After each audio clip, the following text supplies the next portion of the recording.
নারায়ণগঞ্জ ৩ সংসদীয় আসনে আসন্ন নির্বাচনকে সামনে রেখে ধানের শীষের প্রার্থী আজহারুল ইসলাম মান্নানের পক্ষে বাড়ি বাড়ি গিয়ে ভোট প্রার্থনা করছেন নারায়ণগঞ্জ মহানগর যুবদলের সাবেক আহ্বায়ক মমতাজ উদ্দিন মন্তু।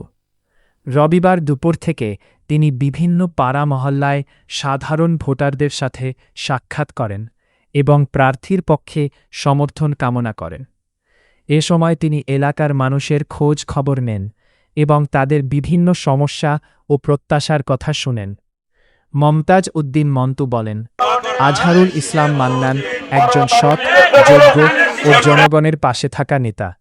তিনি নির্বাচিত হলে এলাকার উন্নয়ন ও সাধারণ মানুষের অধিকার রক্ষায় অগ্রণী ভূমিকা পালন করবেন বলে তিনি আশাবাদ ব্যক্ত করেন।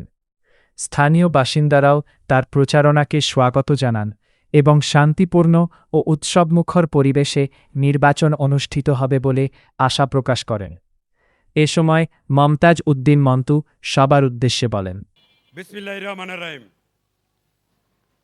৮ নং ওয়ার্ড বিএনপি ও অঙ্গ সংগঠনের উদ্যোগে গতকাল থেকে আমাদের গোদনাইল দনকুন্ডা, মুসলিমনগর, শান্তিবাগ, লেকপার, মোল্লাবাড়ি, সাউদবাড়ি, গোদনাইল দনকুন্ডা দক্ষিণে আমরা আজকে দ্বিতীয় দিন প্রতিটি ঘরে ঘরে এবং প্রতিটি দোকানদার ভাই এবং এই পথচারীরা আমাদেরকে ব্যাপকভাবে সাড়া দিয়েছে। আগামীতে ধানের শীষের প্রার্থী জনাব মান্নান ভাইয়ের পক্ষে গণজোয়ার উঠেছে। আমরা আগামী 12 তারিখ ইনশাআল্লাহ বিপুল ভোটের ব্যবধানে আমাদের প্রার্থী মান্নান ভাইকে সিদ্ধিরগঞ্জ থেকে বিজয়ী করে আমরা ঘরে ফিরব। আমরা আমাদের সাথে যারা যারা উপস্থিত আছিল, আমার ব্যক্তিগত পক্ষ থেকে, বিএনপি ও অঙ্গ সংগঠনের পক্ষ থেকে সকলকে ধন্যবাদ ও মোবারকবাদ জানাই।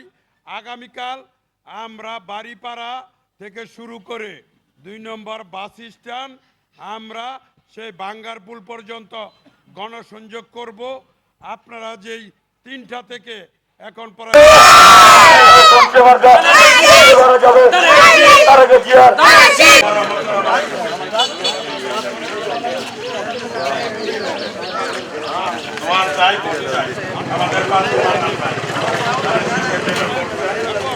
আগামী দিনে যাতে আমাদের গণজোয়ার আরো ব্যাপকভাবে আমাদের গণজোয়ার ওঠে এবং প্রতিটি মা বোনদের কাছে যাইব, প্রতিটি ভাই বেরাদার কাছে যাইব।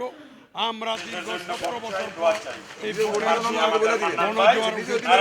আমরা সকলের নিজ নিজ আত্মীয় স্বজন, এলাকাবাসী এবং নিজের পরিবারদেরকে উৎসাহিত করে আমরা 12 তারিখে আমরা ভোট কেন্দ্রে যাব এবং বিজয়ের মেলা আমার ধানের শীষের পক্ষে, মান্নান ভাইয়ের পক্ষে ছিনিয়ে এনে আমরা ঘরে ফিরব।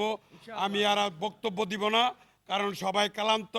মাগরিবের আযান হচ্ছে, নামাজের আরম্ভ হবে কিছুক্ষণের মধ্যে। সেই জন্য সকলকে আবারও ধন্যবাদ জানিয়ে আমার বক্তব্য এখানে শেষ করছি। খোদা হাফেজ। বাংলাদেশ জিন্দাবাদ। শহীদ জিয়া অমর হোক, মরহুমা খালেদা জিয়া অমর হোক, আমাদের চেয়ারম্যান তারেক রহমান জিন্দাবাদ। আরেকটি কথা, আজ রাত 12টায় কাশপুরে নির্বাচনী আসন 3 মান্নান ভাইয়ের, ওইখানে তারেক রহমান আসবে, ওইখানে জনগণের উদ্দেশ্যে বক্তব্য দিবে। আমরা সেই অনুষ্ঠানে সকলে অংশগ্রহণ করব। সেই অনুষ্ঠানে তার ধন্যবাদ সকলকে। এখন নামাজ পড়তে যাব। যারা যারা নামাজ পড়বা মসজিদে আসো। সকলকে ধন্যবাদ। আসসালামু আলাইকুম ওয়া রাহমাতুল্লাহ।